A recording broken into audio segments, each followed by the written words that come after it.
Bismillahirrahmanirrahim. Assalamualaikum warahmatullahi wabarakatuh. Dengan Darso Arif Bakuama di sini di Toiba TV di hari Jumat tanggal 28 Juni 2024.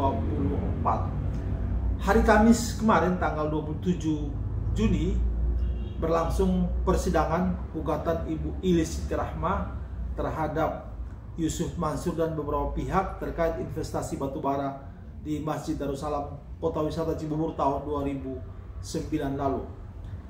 Ibu Ilis yang diwakili oleh kuasa hukumnya yakni Zeni Mustafa telah rampung memasukkan semua barang bukti yang dia miliki berjumlah 35 barang bukti. Pada persidangan yang akan datang pada tanggal 4 Juli nanti, giliran Yusuf Mansur yang dimintakan alat bukti yang dia miliki. Apakah Yusuf Mansur mampu menunjuki alat bukti yang dia miliki? Yang mana alat bukti itu adalah pembelaan dia terhadap gugatan yang dilakukan oleh Ibu Ilis. Nanti mampu atau tidak mampu Yusuf Mansur menghadirkan alat bukti, nanti saya akan berkabar di video ini. Saudara-saudara, peristiwa hukum yang dialami oleh Yusuf Mansur di wilayah hukum Kota Bogor itu bukan baru pertama kali ini terjadi. Pada tahun 2017, di akhir tahun 2017, itu Yusuf Mansur juga mengalami masalah hukum di Kota Bogor, yakni di Polres Kota Bogor. Peristiwa ini nanti boleh dibaca di toiba.com, nanti link beritanya saya lampirkan dalam deskripsi video ini sehingga kita bisa membacanya ulang. Di bulan Oktober, pertengahan Oktober tahun 2017, satu orang warga Jogja bernama Yuni Hastuti melaporkan Yusuf Mansur di Polres Kota Bogor. Ini terkait dengan investasi patungan usaha yang diikuti oleh Yuni Hastuti pada tahun 2012.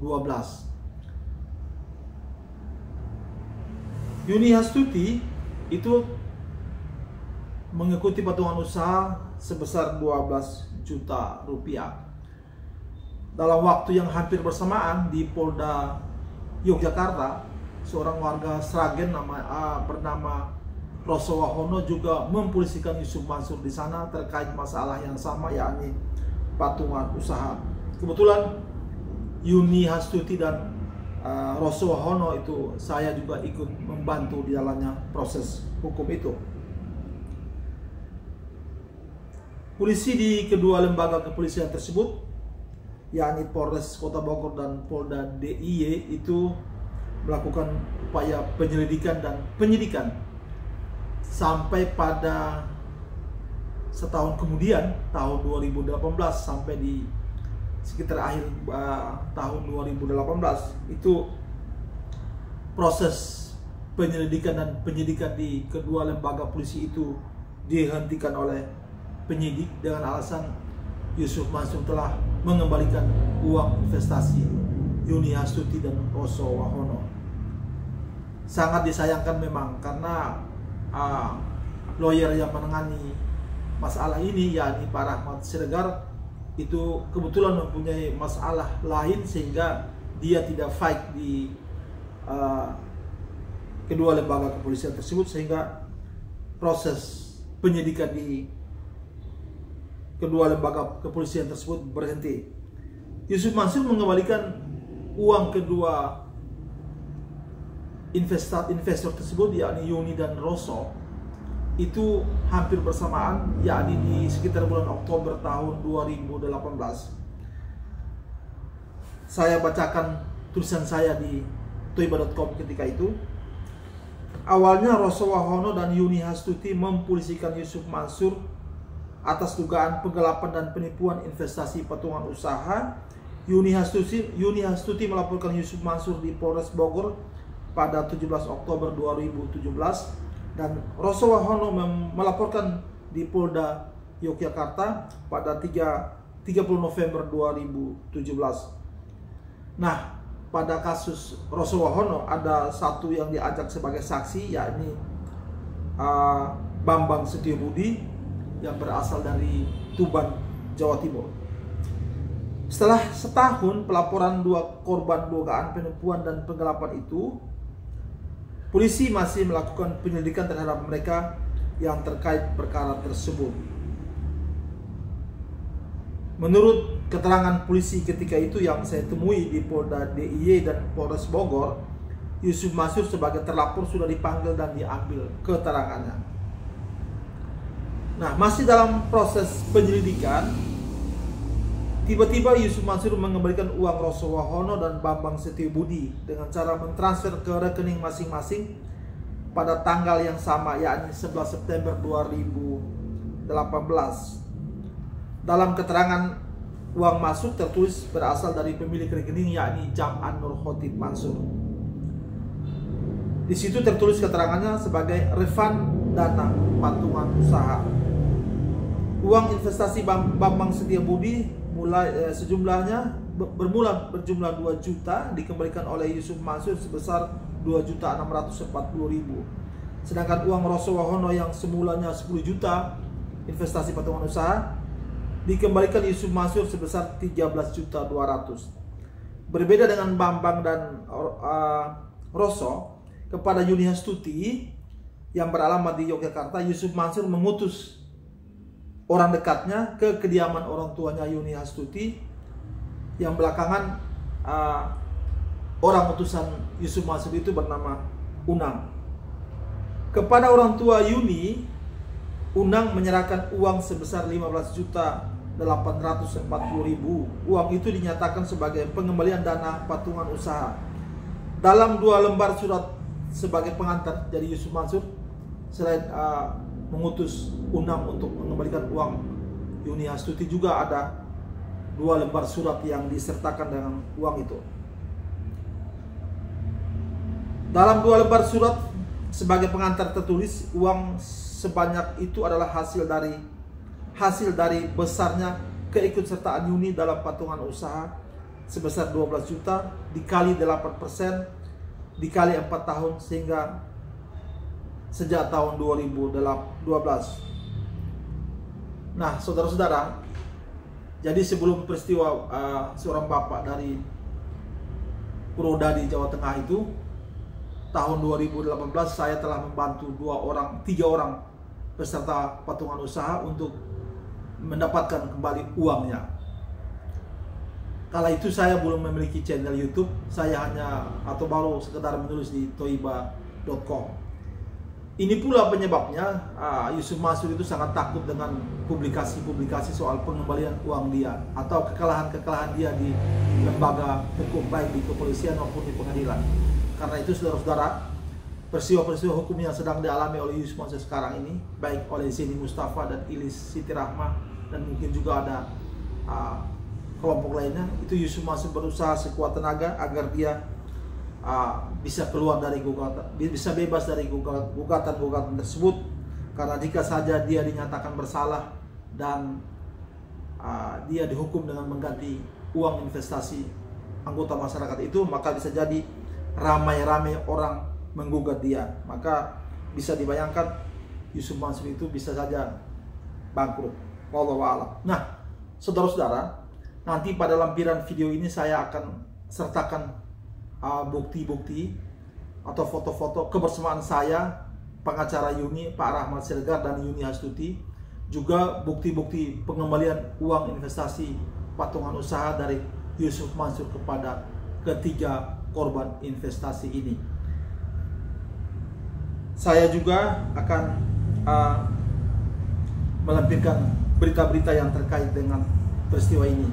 Ada satu channel video yang dipublish 5 tahun yang lalu terkait dengan peristiwa Yuni Hastuti, Rosso Wahono, dan Yusuf Mansur ini.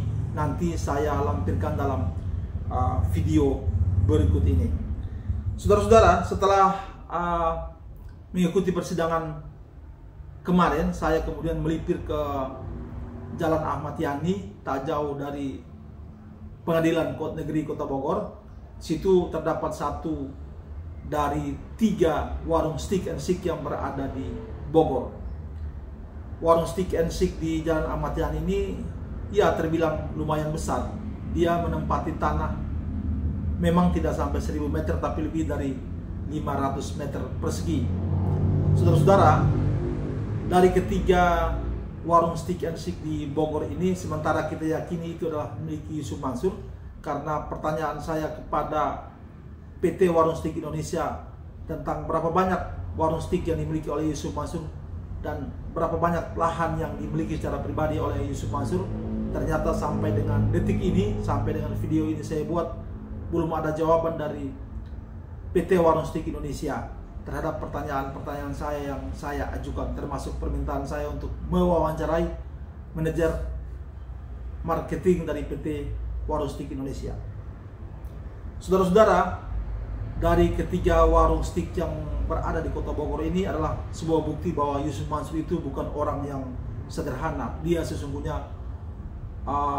orang yang cukup punya uang yang sangat banyak. Bolehlah kita katakan bahwa Yusuf Mansur ini adalah seorang miliarder.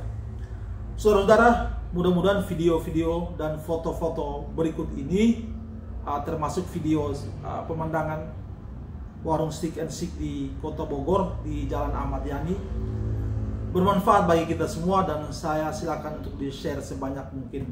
Jangan lupa subscribe bagi saudara-saudara pemerhati Thoibah TV yang belum melakukan subscribe. Sampai bertemu pada video yang akan datang. Saya masih terus mempermasalahkan atau mengulas hal-hal yang terkait dengan Yusuf Mansur, baik masalah hukum maupun lainnya. Terima kasih banyak perhatiannya. Cukup sekian dari saya. Billahi taufiq wal hidayah. Wassalamualaikum warahmatullahi wabarakatuh. Dilansir dari Gelora.co, laporan kasus dugaan penipuan investasi Yusuf Mansur masuk penyidikan. Ustadz Yusuf Mansur dipolisikan 2 warga ke Polda DIY terkait kasus dugaan penipuan investasi. Laporan itu saat ini telah naik ke tahap penyidikan. 2 klien kami atas nama Pak Roso Wahono, warga Klaten, dan Bu Yuni Hastuti, warga Bantul, melaporkan Yusuf Mansur ke Polda DIY soal dugaan penipuan investasi.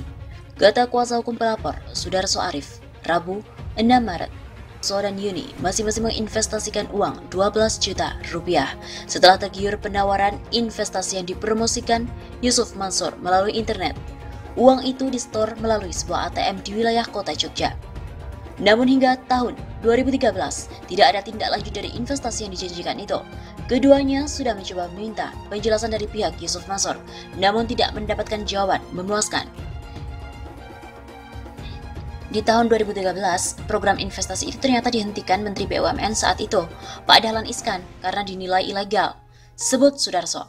Hingga berjalan waktu, Roso dan Yuni memutuskan mengadu ke Polda DIY pada 2017 dan membuat laporan polisi pada November 2018. Sudarso mengklaim masih banyak warga DIY yang menjadi korban investasi itu namun tidak berani melapor ke polisi. Dia juga menyebut juga menjadi kuasa pelapor kasus serupa di Solo, Bogor, Surabaya, dan Jakarta. Untuk Jogja, Solo, Jateng itu paling banyak. Selain patungan usaha dan aset, di Jogja juga ada patungan investasi. Kondotel, dijanjikan akan dibangunkan kondotel tapi tidak terbangun. Ada 3 investasi yang dijadikan Yusuf Mansur di Jogja dan sekitarnya. Paparnya, total korban diduga mencapai puluhan ribu orang. Sekarang masalahnya orang-orang itu enggan untuk mengadu ke polisi. Mungkin karena berhadapan dengan Ustadz tak mau ambil resiko.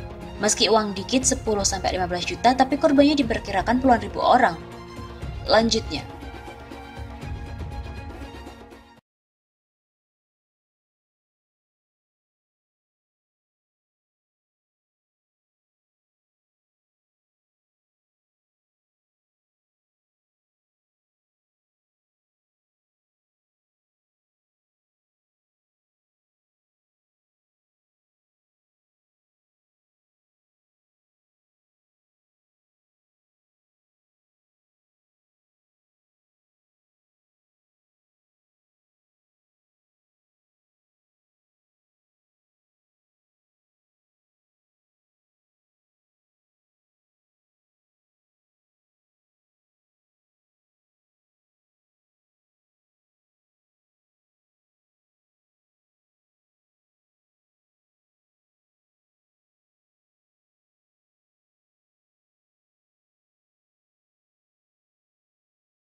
Assalamualaikum warahmatullahi wabarakatuh.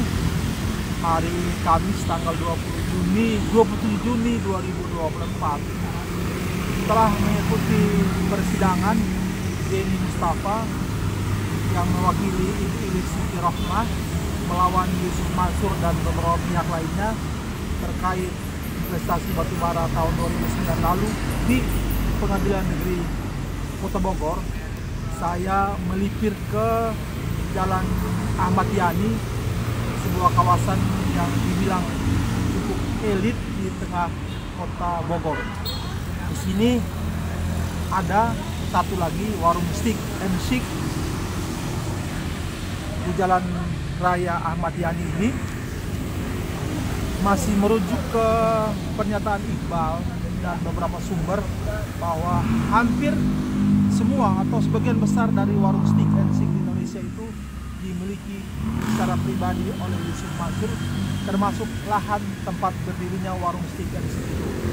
Juga ditambah dengan permintaan wawancara saya kepada PT Warung Steak Indonesia dan beberapa pertanyaan yang saya ajukan kepada perusahaan tersebut. Sampai hari ini sudah lebih dari 3 minggu pertanyaan saya layangkan, tapi tidak pernah atau belum dijawab oleh pihak PT Warung Steak Indonesia. Karena itu saya masih beranggapan bahwa warung steak and chic yang berada di Jalan Ahmad Yani Kota Bogor ini adalah milik Yusuf Mansur. Sebagaimana yang sudah diinformasikan bahwa setiap warung steak and chic itu selalu berada pada jalan-jalan utama di setiap kota. Nah, termasuk warung steak and chic ini di salah satu jalan utama di Kota Bogor, yakni Jalan Ahmad Yani. Di sini warung steak itu saya perkirakan lokasinya atau luasnya itu lebih dari 500 meter. Nah, harga tanah di sini tentunya sangat mahal. Tapi kalau memang demikian dan kalau memang ini benar punya Yusuf Mansur secara pribadi, maka bisa kita kalkulasikan seberapa banyak uang yang Yusuf Mansur keluarkan atau Yusuf Mansur perlukan untuk membeli lahan tempat warung steak and chic ini dan membangunnya. Saya sedang minum kopi di sebuah warung kecil di seberangnya warung steak and chic ini. Berarti Yusuf Mansur itu memang punya uang yang sangat banyak. Kita dilihat dari satu titik warung steak and chic saja yang berada di Jalan Ahmad Yani Kota Bogor.